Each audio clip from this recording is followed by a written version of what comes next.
RevoTile by Daltile is a revolutionary and innovative tile installation system that makes installing your dream floor easier than ever before. This floating floor system installs directly over an existing floor or subfloor. It's bringing tile into the realm of everyday DIY projects. It can help both contractors and homeowners easily complete their project over 2 times faster than traditional tile with less mess. Before you begin, read the installation instructions and call with any questions or concerns. So let's get started. We've created this video to provide instructions for the tools you'll need, site prep procedures, and the floor installation. Choose from the menu to skip ahead: Tools and Accessories, Floor Prep, Underlayment Installation, Tile Installation, Corners and Cuts, Door Frames and Transitions, Grout Application, Tile Replacement, and Tile Care. Chapter 1: Tools and Accessories. The RevoTile installation system requires use of Rapid Prep Underlayment and Rapid Grout in order to receive full warranty protection. These products are optimized for use with the system and are available everywhere RevoTile is sold. Some tools are needed to complete this project. You can find a complete list in the printed instructions. Safety items such as gloves and knee pads, measuring tools like a tape measure, level, rigid ruler, and pencil. A laser level to determine the level of the floor is recommended. Laser levels can be purchased at most home improvement stores. If you can't get access to one of those, you can use the string method instead. You'll need a utility knife and a straight edge. The Click Fit installation kit is available for your convenience where RevoTile is sold and has everything needed to complete your project. The kit includes wall spacers, a tapping block, and a pull bar. A mallet is also available and sold separately for ease of install. To cut the tile, you will need a manual tile cutter, and if you need to make any corner cuts, a wet tile saw, both of which are available for rent at your local home improvement store. When cutting, use safety glasses and a dust mask. For grouting, you will need Rapid Grout, a trowel, a grout float, 2 or 3 microfiber grouting sponges, and a large bucket filled with clean water. Silicone sealer may be needed if you're installing a floor in a high moisture area like bathrooms and laundry rooms. Chapter 2: Floor Preparation.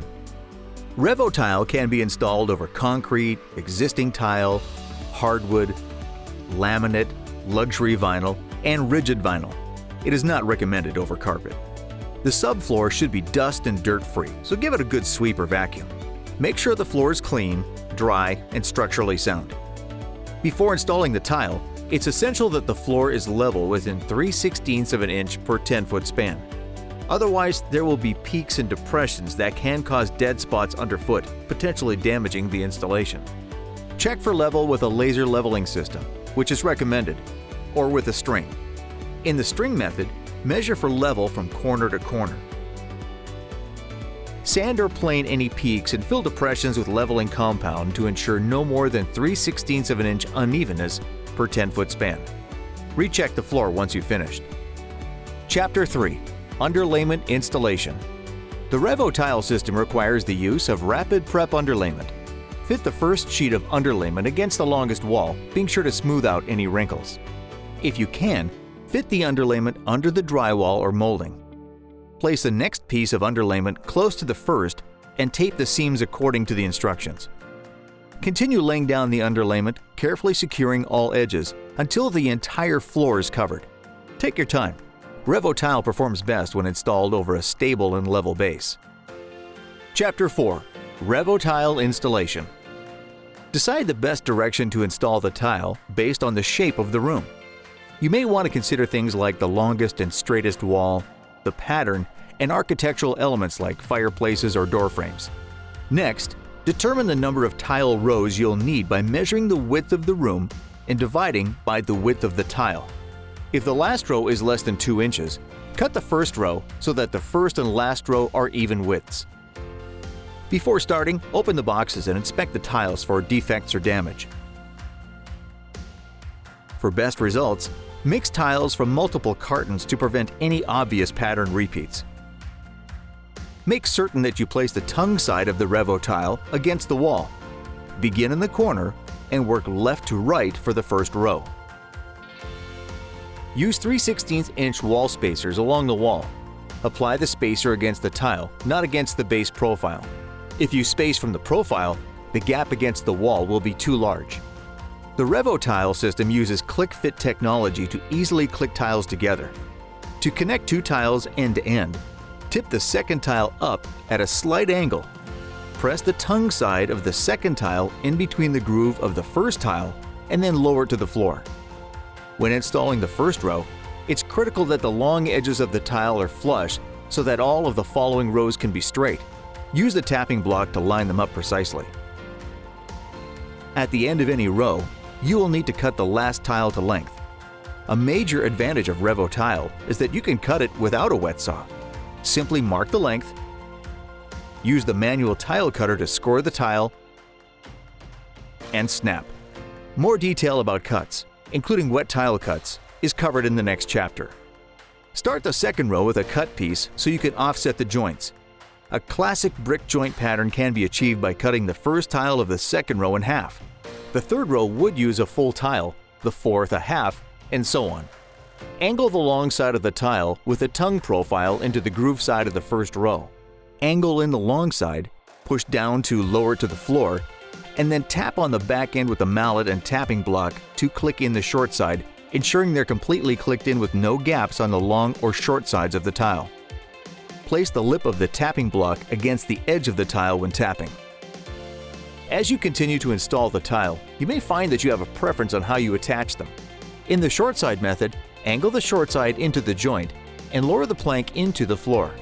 Use the tapping block to seat the long side into the previous row. Put pressure on the long edge with your knee or foot, making it level with the other row to make tapping easier. In the long side method, angle the long edge into the tile from the previous row and lower it to the floor. Use the tapping block to connect the pieces. When tapping the pieces together, align the tapping block so that it seats on the edge of the tile to ensure that the force is applied to the tile from the side and the back, and not to the profile. Don't be afraid to give it a good whack. The tile is very strong. Make certain you align the profiles first before tapping to avoid damaging the profiles. Mistakes will happen. However, if you do chip a section of the profile, you don't have to throw out that tile. The profile can be chipped as much as 1 inch on the short side and 2 inches on the long side and still create a strong joint if the surrounding material is intact. When there is no room to use a tapping block, typically when you reach the end of a row or working against a wall or island, use a pull bar. The pull bar in the installation kit comes equipped with protective plastic, but if you use a different pull bar, apply a few layers of tape to cushion and protect the tile. Align the pull bar on the tile edge, not on the profile, and tap to pull the tiles together. Continue adding rows until you finish the room. If you come to the wall and find that you are unable to use a tapping block to join the tiles, you can use construction adhesive to glue the tile to the subfloor. Cut off the tongue and groove with a utility knife, making sure to leave enough space for grout. Chapter 5: Corners and Detailing. You'll be faced with 3 kinds of cuts when you install RevoTile: straight cuts, corner cuts, and section cuts. Straight cuts are needed when you come to the end of a row and must fit the tile to the wall. Measure the distance from the last tile to the wall, then add 1/8 of an inch for the grout joint and 3/8 of an inch for expansion at the wall. Mark your tile, and then make the cut on a manual tile cutter, which you can rent at your local home improvement store. The tile cutter scores the tile, allowing you to snap it to length. Put the cut edge against the wall. For corner cuts, you need to use a wet saw, which you can also rent at your local home improvement store. Mark the tile with a permanent marker and cut to the line, being careful not to go past it. In certain instances, you may need to tile around a door jamb or an island leg or a bump out in a wall. In that case, you'll need to use both a wet saw and a manual cutter. First, make your 2 cuts with a wet saw. Then score the section of the middle of the tile and use your mallet to tap out the waste. Chapter 6: Door Frames and Transitions. Due to the height of this product, if you install RevoTile over an existing floor, you will need to check door heights and make appropriate adjustments. When transitioning between RevoTile and another flooring material, you have a number of choices. If the second material is at the same level as the RevoTile floor, you can either use a transition strip or butt the two materials together. A transition strip is almost always the best choice when both materials are hard surface floors. Leave a gap of 1/8 of an inch from the tray to the bottom of the tee, and from the tee to the edge of the other material. This lets you be a little less precise in your cut and allows for seasonal movement. If you are transitioning to a carpeted floor of the same height or taller, you can butt the RevoTile against the carpet. Use a wet saw so your cut will be crisp and precise. Then, using a carpet stretcher, attach the carpet to a tack strip. When the levels of the two floors are not equal, you will need to use a termination strip. Cut the tile to length and then use construction adhesive to affix the termination strip to the floor.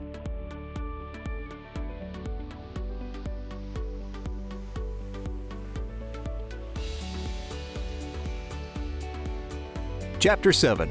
Grout Application.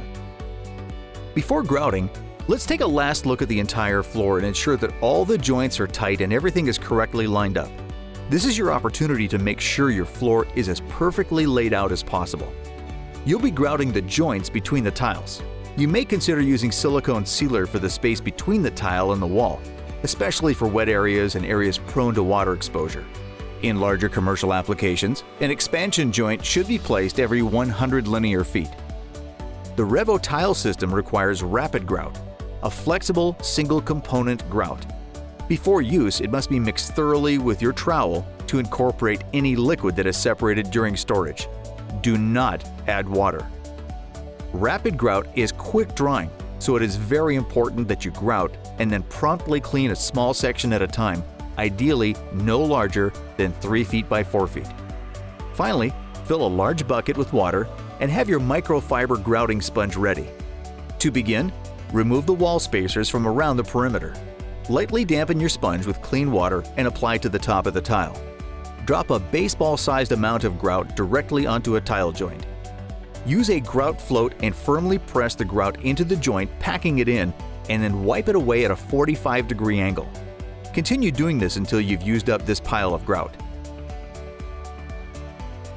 Now, wring out your sponge until it's damp and wipe the tile firmly at a 45-degree angle to the seams, but not so firmly that you drag out the grout. Best practice is to wipe the tile with one side of the sponge, flip it, wipe with the second microfiber side, and then rinse and wring the sponge nearly dry before beginning again. Periodically change the water in the bucket so you can continue to wipe the tile with clean water. If you do not wipe off the grout promptly and completely, it will leave a hazy substance on the top of the tile. Wait at least 3 hours before using an everyday glass cleaner to remove the haze. If the haze is still visible, you can purchase a grout haze remover. To ensure the best application, always make sure your grout has been stored properly, is as new as possible, and has been thoroughly mixed. Most importantly, grout small sections at a time. We recommend working in one baseball-sized amount of grout at a time, and then wiping off the excess. Chapter 8. Tile Replacement. RevoTile is very durable and scratch-resistant, but if an individual tile does become damaged, it can be easily replaced. Using a rotary cutting tool, carve out the grout around the damaged piece to expose the base profile. Carefully cut all around the exposed tray, making sure you don't damage the underlayment below. A pry bar can be used to lift the damaged tile free from the floor. Trim the profile from the new tile and dry fit it into place to ensure it lies flat and level and is not hung up on any of the existing tile's profiles. Once the fit is right, affix the tile to the floor with construction adhesive.